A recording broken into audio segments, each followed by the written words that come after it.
And I'm presenting here basically some basis of replication and some mixes that you can do with other replication setups, basically, and some migrations that you need or you want to do, how to do them.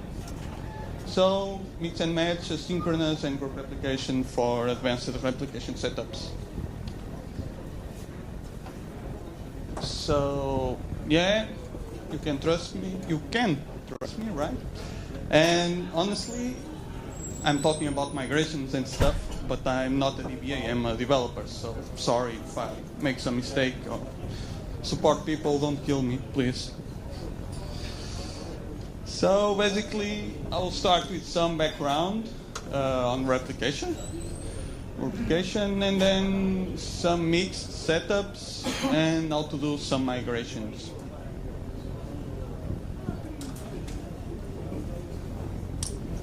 And starting from the very basic.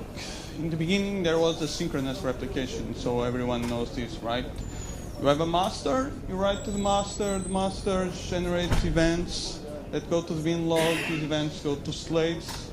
Slaves are asynchronous, and ideally you want slaves to back up your data or to scale your reads.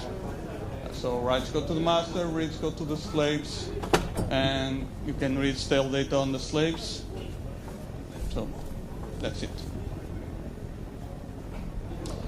And then on 5.5, it was introduced as synchronous replication. So basically, it's the same setup. You write to the master, you read from the slaves. The difference is that when you write to the master, you can wait for the slaves to acknowledgement. So ideally, the master will only commit if some of the slaves or all the slaves, you can configure it, acknowledge that they queued some data or they committed or they are committing the data. So you still have master slave, but now when you commit on the master, you know that the data will be on the slave.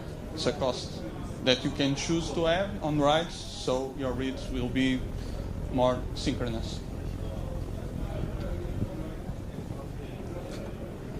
And also on early 5.7 GA, we added multi-source replication. So multi-source replication added to the slave the notion of channel, and the channel is basically a connection to a master, and a slave can have several channels.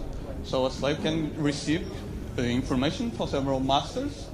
There is no conflict resolution. If you use this, we assume you know what you are doing, right?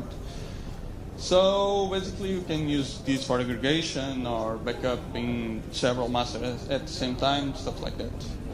And again, writes goes to the master, reads goes to the slaves, so business as usual. And finally, we now release HGA group replication. So on group replication, you have the notion of multi-master, even you have configured it as a single master with secondary masters. But basically, there is a group where every transaction that you send to the group is totally ordered and received in every server at the same time, at the same logical time. So you can choose to write to several members at the same time.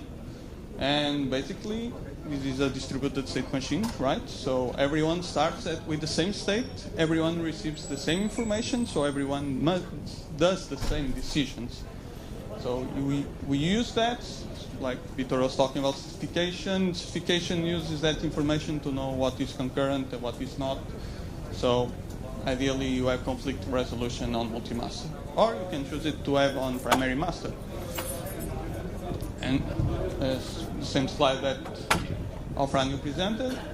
Group replication everywhere with automatic distributed recovery, conflict detection, and group membership with automatic failover and fault tolerance, and you can write everywhere. And if your primary dies, the group automatically will choose a new primary, so you don't have to be concerned with that.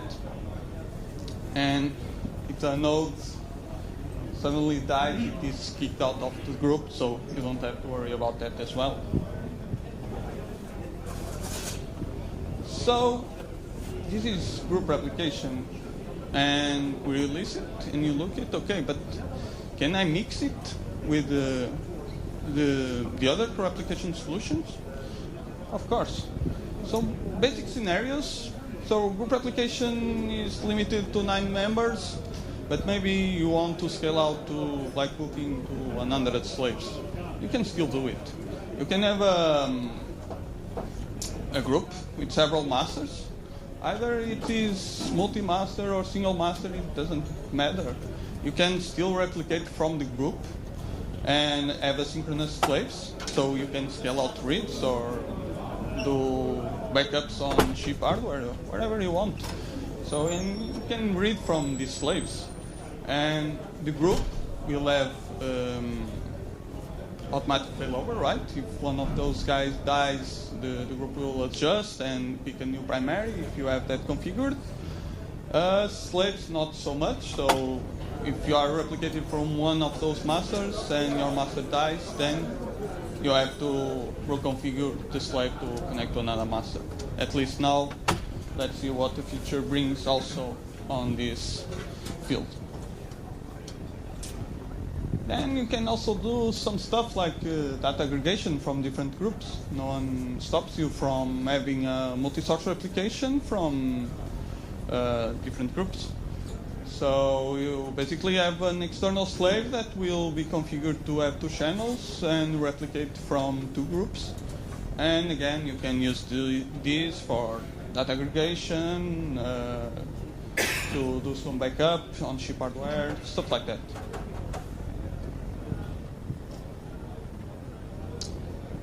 More advanced setups include this, that is a common use case that we see. That you have multiple data centers or regions, and basically you have active groups on each data center, but you still want to replicate from one group to the other. As Vitor said, it's not optimized yet, but you can have a group that spans multi-data centers, but we don't advise it because it's not optimized yet.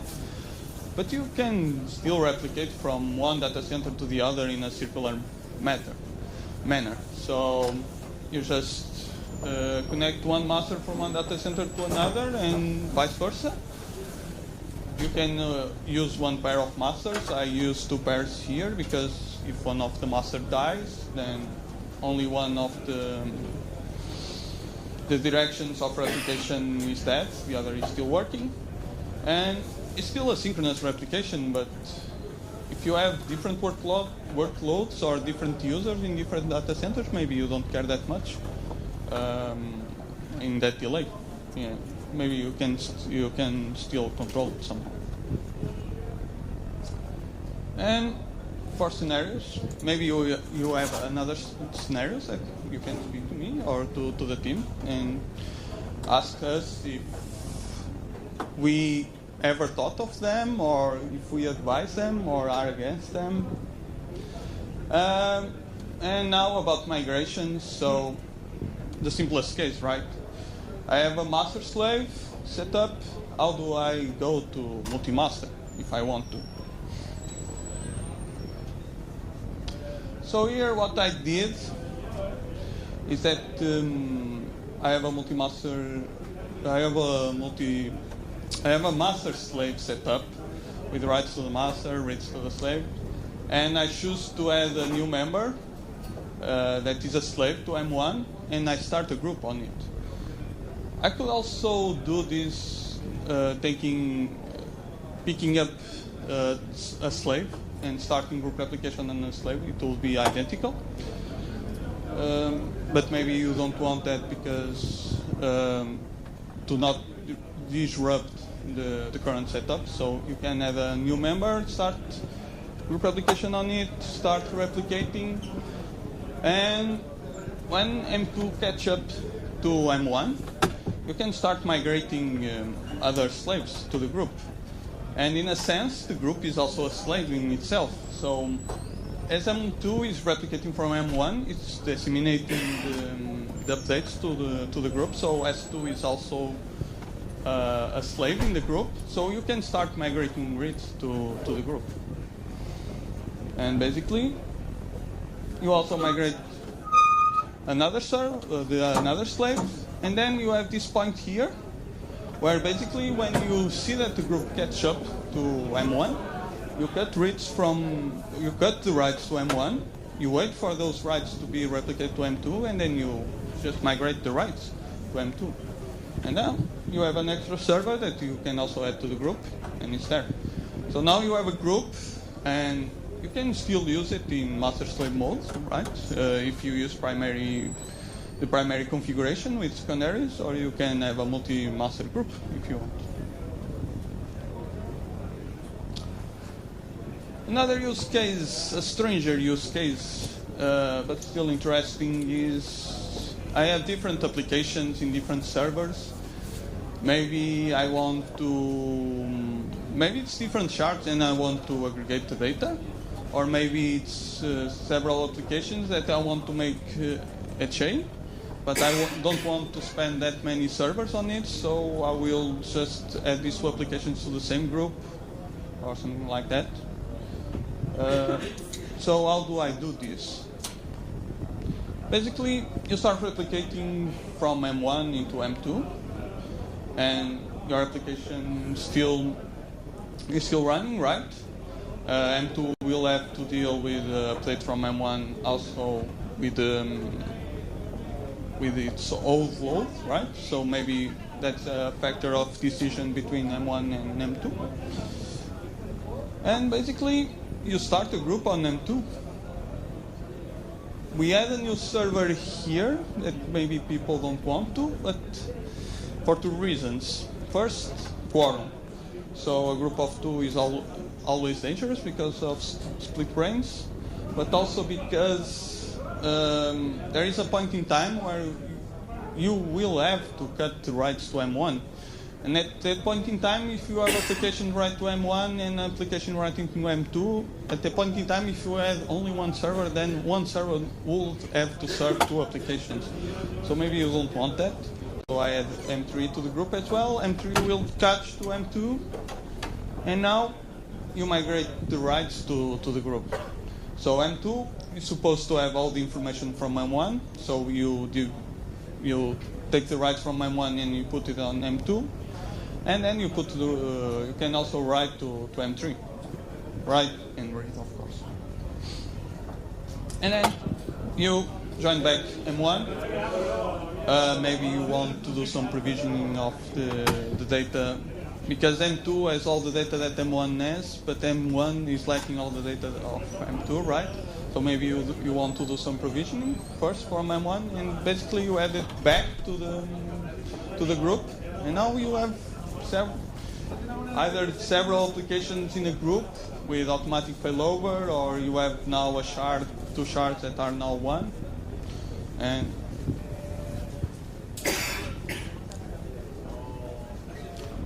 you can also do this in another way. You can leverage the multi-source replication and just do aggregation with a slave. Start a group on the slave, add M2 to that group, and then do the same thing. So basically, when S and M2 catch up to the load on M1, so S and M2 also have the data from M1, you can migrate the writes from M1 to the group. And now you also have a group with 3 members with all the data from M1 and M2. So maybe you tried replication and it was not for you, and you want to migrate back. This is a simple scenario, but still one that we must include. So basically, you have a group, maybe it's primary master or multi-master, it doesn't matter.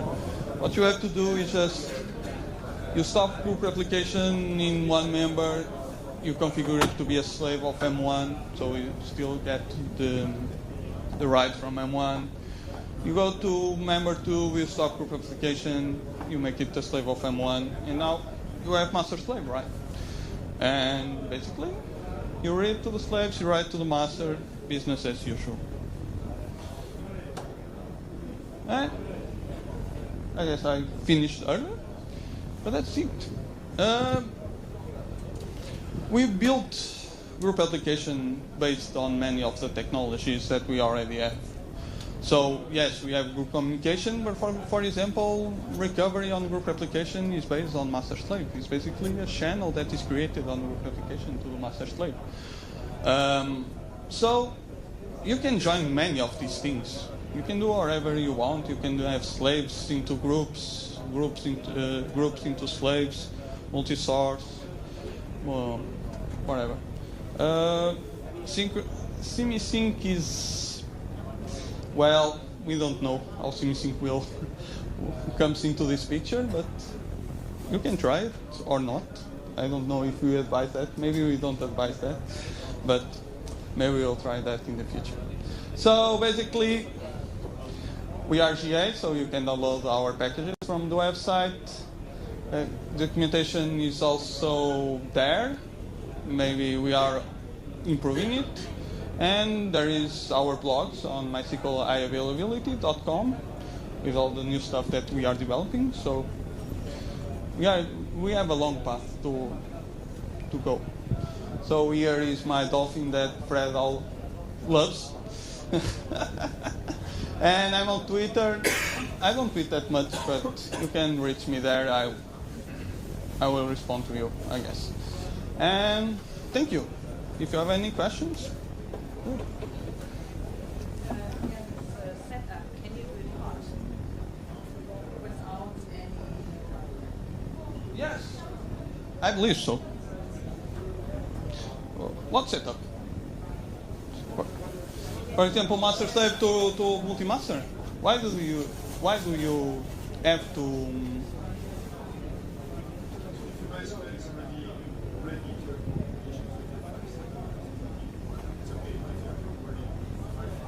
Oh yeah, not migrations. Yeah.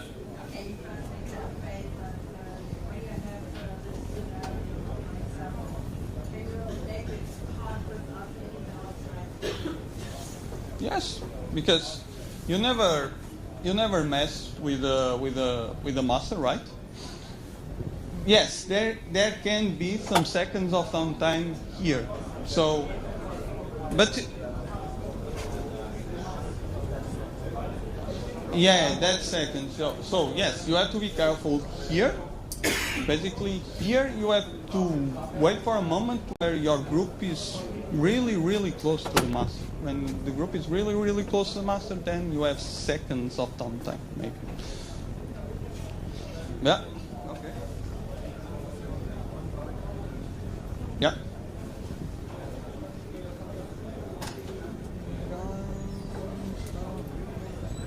Yeah.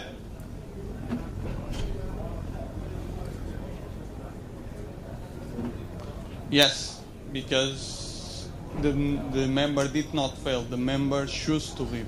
When the members choose to leave, there is no split branch scenario because the group knows that he left.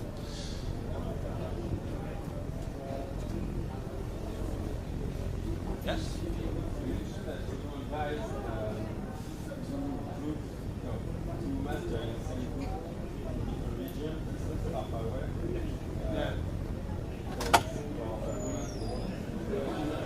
Yes.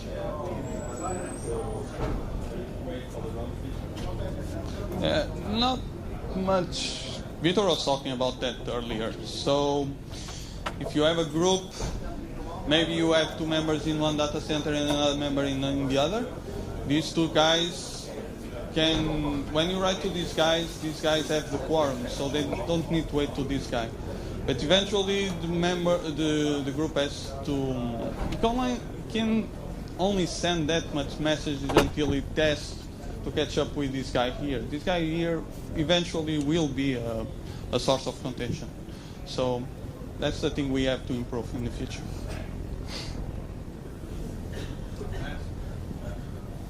One of the three is left because the network was down. Yeah. And will it then serve queries or will it just say, no, I'm not available? it will say I'm not available. We are improving that. Yeah, Kenny has a problem, has some issues with that, because nowadays we block, basically.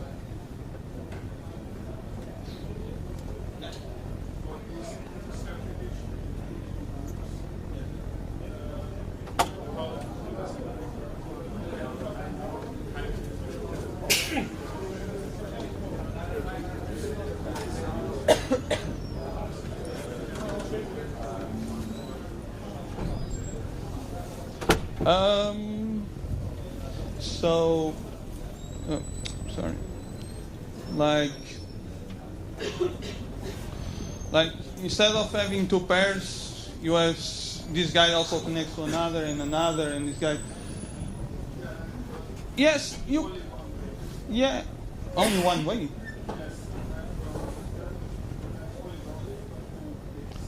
Yes, you can connect all the masters to all the masters, basically, with master slave. You can do that.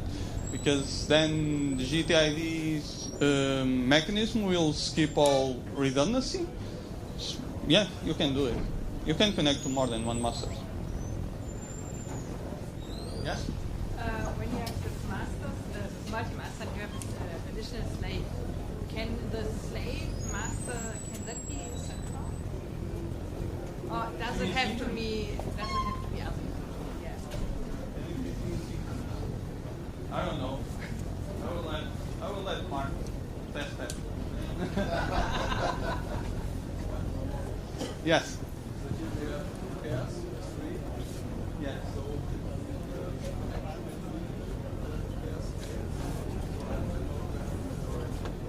No, but these are different groups. These are different groups. Each one has.